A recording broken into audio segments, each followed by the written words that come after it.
ختم الله على قلوبهم وعلى سمعهم وعلى أبصارهم غشاوة ولهم عذاب عظيم.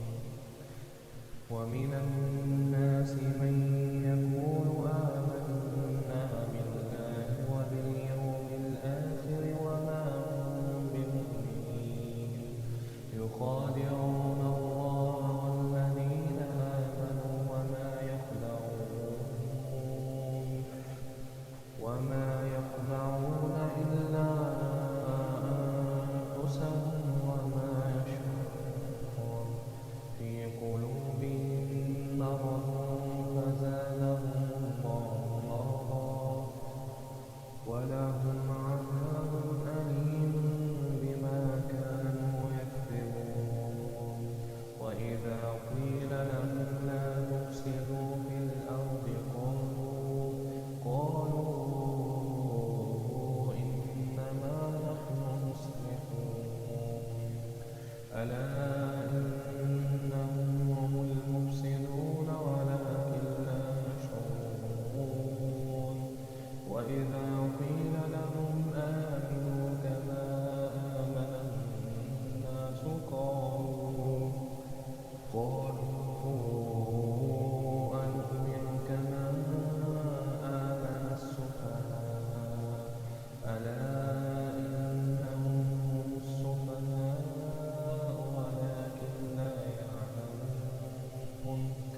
وإذا لقوا الذين آمنوا قالوا آمنا وإذا خلوا إلى شياطينهم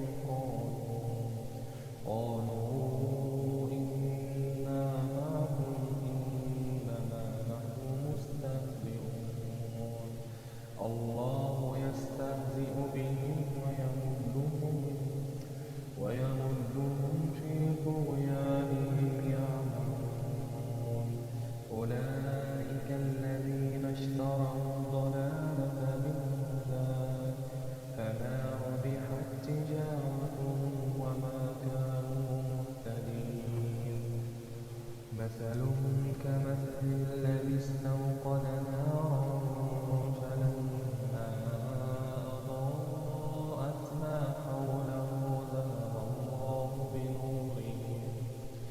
ذهب الله بنورهم وتركهم في ظلمات لا يبصرون. صم بكم عمي فهم لا يرجعون. أو كصيب من السماء فيه ظلمات ورعد وبرق يجعلون أصابعهم في آذانهم من الصواعق حذر الموت والله محيط بالكافرين. يكاد البرق يخطف أبصارهم كلما أضاء لهم مشوا فيه وإذا أظلم عليهم قاموا ولو شاء الله لذهب بسمعهم وأبصارهم إن الله على كل شيء قدير. يا أيها الناس اعبدوا ربكم الذي خلقكم والذين من قبلكم لعلكم تتقون. الذي جعل لكم الأرض فراشا والسماء بناء وأنزل من السماء ماء فأخرج به من الثمرات رزقا لكم فلا تجعلوا لله أندادا وأنتم تعلمون. وإن